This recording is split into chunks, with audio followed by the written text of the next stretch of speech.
دیارە ئەمڕۆ ڕۆژی جیهانی دادپەروەریە ولا بەبوونی ئەو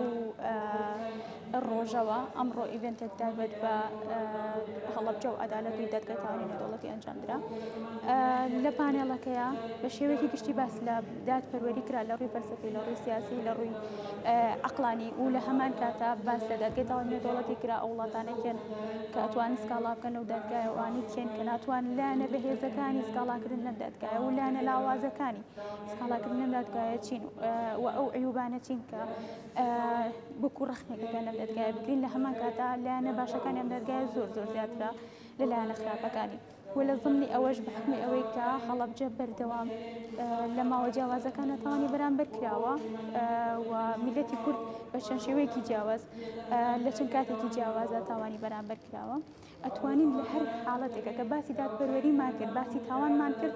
کورد بێت بەڕاستی ئیشارەت بەو تاوانانەی بدرێت چونکە تا ئێستا کەمترین قەرەبووی ئەو ستەمەی وەرگرتووەتەوە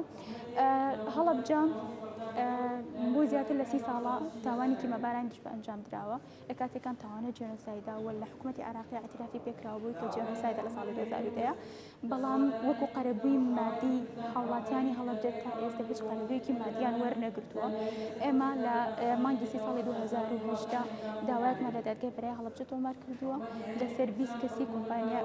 20 کەس کە هەندێکیان شخصی تەبیعین و هەندێکیان معنەوین لە ضمنی ئەوە 8 کۆمپانیان و 12 کەسی ئاسایین داوایان لەسەر تۆمار کراوە بەرامبەر فرۆشتنی ئەو چەکە کیمیایی و خاوان مەوادە خاوانەی کە دابینکەری کەرەسی سەرەتایی بوون بە حکوومەتی عێراق و هەستاون بە ئەنجامدانی گرێبەست لەگەڵ حکوومەتی عێراقیە هەرچەندە عنوانێکی تری هەبووە لەو کاتەیە بەمەبەستی پەردەپۆشکردنی مۆزوعەکە بە بیانی ئەوەی کە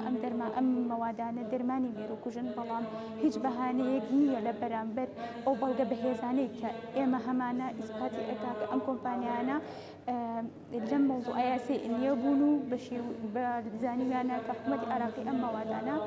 دژی هاوڵاتیانی خۆی بەکارەهێنێ بەڵام بەمبەستی بەدەستێنانی پارێکی زۆر و قازانجێکی زۆر هەستان بە ئەنجامدانی ئەم گرێبەستانە و پارێکی زۆر و خەیاڵیان دەستکەوتووە حکوومەتی عێراقی دوجار لە هەڵەبجە و چەند شوێنێکی جیاوازی هەرێمی کوردستان بەکاری هێنا و تاوانێکی دژەم بۆی گەوری ئەنجامە و کۆمەڵە قوربانی زۆری دەکەوتەوە.